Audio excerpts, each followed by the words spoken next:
Good afternoon, good evening, and how are you, everybody? Today I'm discussing a different topic. The topic is about why do the people in diaspora get challenges to invest back home? And there are several factors which we should consider or which we should know why people are not. Let me say not everybody, but a certain percentage of the people which are called diaspora have challenges in investing back at home. Uh, these are challenges which are quite known, but it's good just to appreciate them and discuss and share a little bit, and maybe to get a bit of knowledge on what makes people in the diaspora not able to invest back home.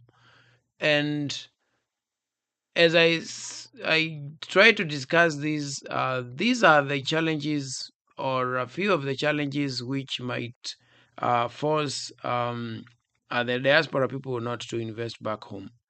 And these include things like corruption, things like uh, uh, what we call the political instabilities. And when you speak about the political instability in these countries, you find that many countries have experienced a lot of challenges when they try to when they try to impress the investor outside there. And when the political instabilities are seen in our countries, you find that people fear to invest in their countries, and when they get hesitant to invest in their countries, you find that they are not able to send money back home, or they don't want to invest a lot of money back home because of the unrest and the violence which comes with the political instability. So it is very important to know that political instability has made people not to invest back home, and probably countries should be have, or when they are doing elections, they should have a good stability for them to invest when they are abroad. So the other thing is about corruption, and corruption is also a major problem which can cause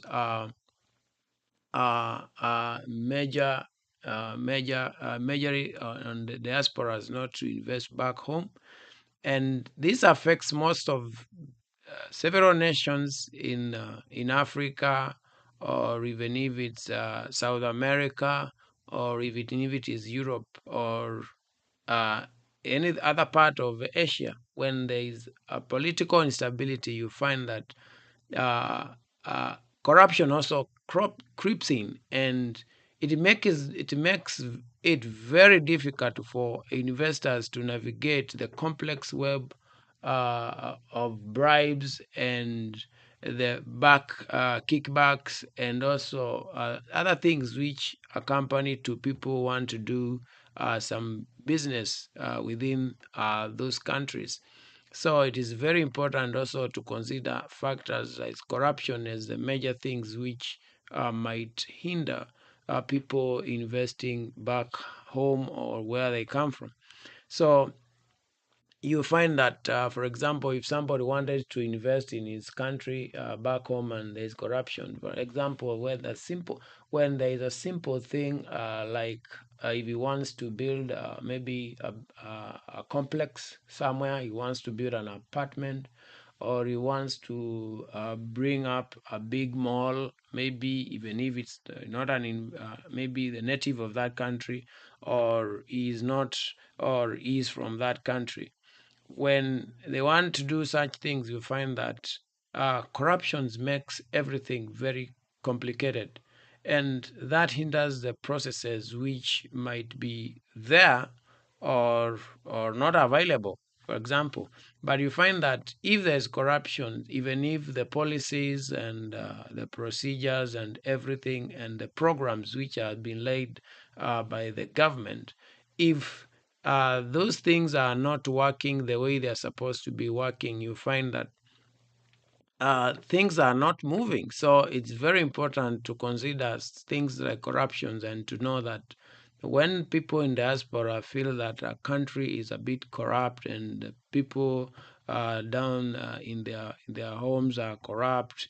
And when I speak about this, I'm not speaking about the government. No, I'm speaking to each and every individual, because you find that people like to invest back home, but once they give their money to their family or brothers and sisters or fathers, and they want to invest with them, you find that they tell them they have invested or they have done something, but when you get time to go back and try to find out what you have been sending home for them to invest, you find that maybe if it's a building, it's just sitting on a swamp. You find that if you are building a property, the property, if it was a mall, you find that they have constructed even something small like a kiosk. And I'm speaking through experience because I've met lots of people from abroad, or the diaspora people, and not one, not two. And the people who have stayed here and they are doing well, they have good money and they have everything, but they fear investing back home because of that one challenge.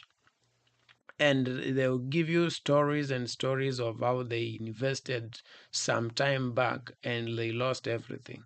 People will tell you they lost 30 million, 40 million, 10 million, talk of which number. And you find that those people, they will not like to go back there and they don't like to invest their money in a single way.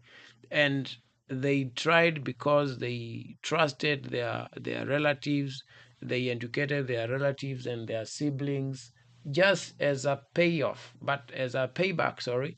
But you find that they have never invested their money. And from that day, they decided they will never invest again in their country.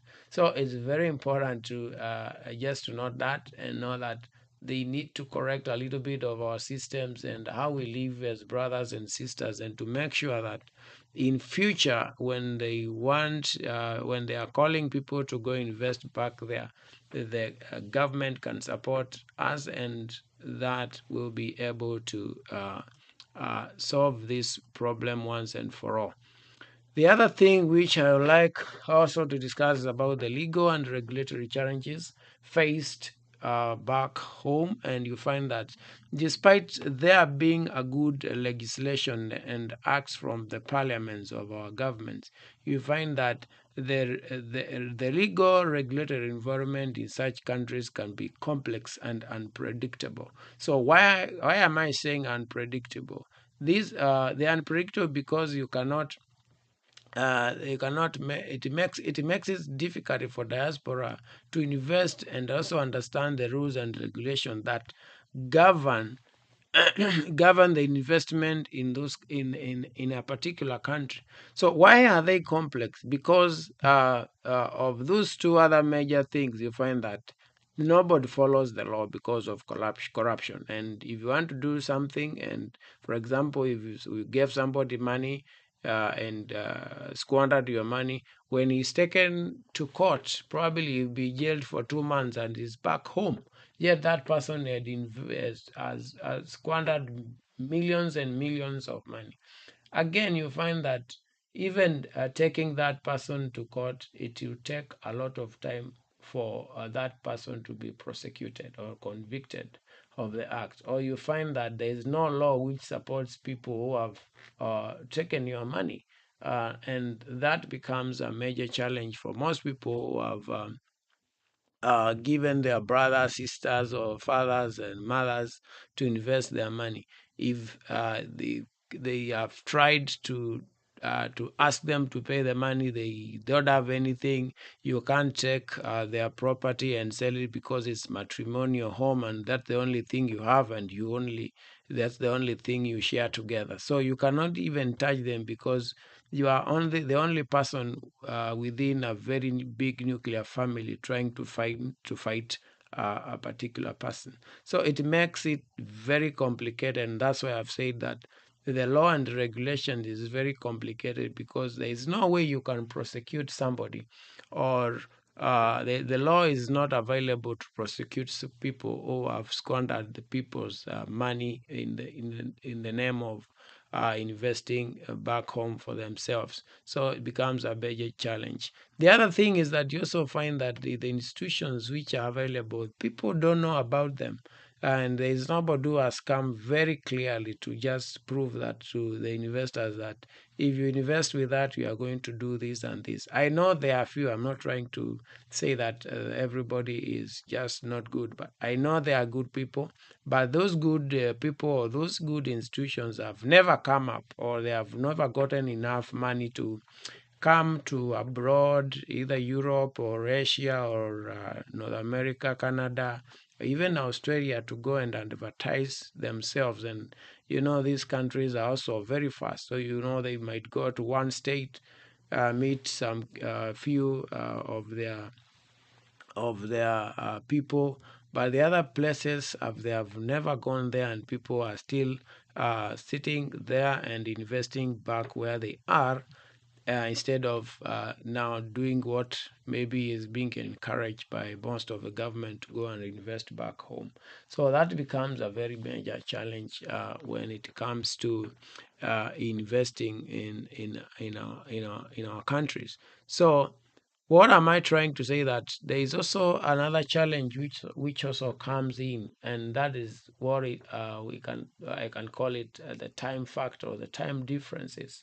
You find that when you are awake at this side, the other people back home, they are awake, or they are asleep, or when you are asleep on this side, they are awake on that side. So there's no proper balancing of when will be able to talk to your people back home, because when you're at work, they are working, or maybe when you are asleep, they are awake, and you will never get a proper time to talk about your issues and try to find out what is happening. And that's why people have been caught, because of time difference. And when you have a good time for discussion, probably that time you are working, and when you are free, those people are also working. So it becomes very complicated for you to do a proper investment. And the only remedy to care that is that, can we have an economy which is at a 24-hour? Because what is available is, on that other side, the economy is 12-hour. The other side, the economy is 24 hours. So people will never meet at any particular moment, unless it's a weekend, uh, to discuss issues. And maybe that time over the weekend, people are in charge. So there is nothing happening back home. So it becomes very crazy environment, which makes people not to invest properly back home. And that's what I'm saying, that there needs to be also a proper programs, or maybe governments also, to improve on that area. I know it can take a very long time to bring a 24-hour economy in place, but it is very much possible if it ever started at any given moment. So that is one remedy, probably, which might help us or people in the diaspora to come up with the programs. And I'm saying that because that I've worked in a bank in my country, and it has been an issue whereby you are trying to get people from diaspora, which we used to have. But I remember we used to have a lot of complications, because when you're at the daytime and try to contact that person, probably is asleep, so he won't pick your call. The person will contact you at night. Now again, you are sleeping on your side. You cannot discuss issues of the institution when you are asleep, because tomorrow you need the energy to go back and start and do that job. So the only option was to write emails back and forth. It takes a lot of time. That person, before he gets email, maybe a week is gone before he responds. They have moved on with other things. So that is a major issue which needs to be sorted out, and uh, that would be a good thing to move with. The other issue is about uh, is it possible to have good representatives from abroad? I know the legislations are different, but there should be some offices back in abroad where people can go and visit and make their transactions there. For example, the banks back in our countries. Can we have a representative if it is something maybe uniting all the banks and come together in a particular offices, and people can go there and visit and have a discussion with people one on one on their issues back home, and that way we'll be able to invest and progress our countries back home. So I have a few solutions which including what I've talked about, 24-hour economy. And the solution is that uh, uh, there needs to be proper programs and also human capital which can help us deal with those people. And that will be a better solution for ourselves to work on. Yep. Yeah. So that would be very important. The other issue is also though for institutions like the the USA Diaspora Circle, the African Diaspora Networks. Those are institutions which are good, and people can consider them. The other factor is that people who are dealing with properties back home, people have houses to sell. Those people have land to sell. Many people are interested to deal with those things, but those people are just they are not able. They don't have capital to move their people, and also they don't have capital to advertise themselves. However, nowadays, at least the internet and websites are helping us, and people can make small clips about a particular institutions, and that is something which can be done by people like ourselves because we know them. So it's a bright idea. I'm thinking of also be will also be looking for people back or institutions back home which we can market for them, and they'll be able to get clients from this side. I know somebody is trying to love from somewhere. But it's very important because we have that knowledge and we can also give more information to these people in diaspora. Knowingly, I've been discussing with a number of them, and I know they are looking forward to see if it's something which can come over. But we are inviting those in property investors, property dealers back there, those who are very genuine. Maybe we can have agreements and come up with a better uh, uh, programs which can help investors back home invest what they have done or what they have been doing for all these years. So thank you very much. I think I've shared something which is of essence, of which is of importance, and I hope you have appreciated. Have a great day or evening or morning.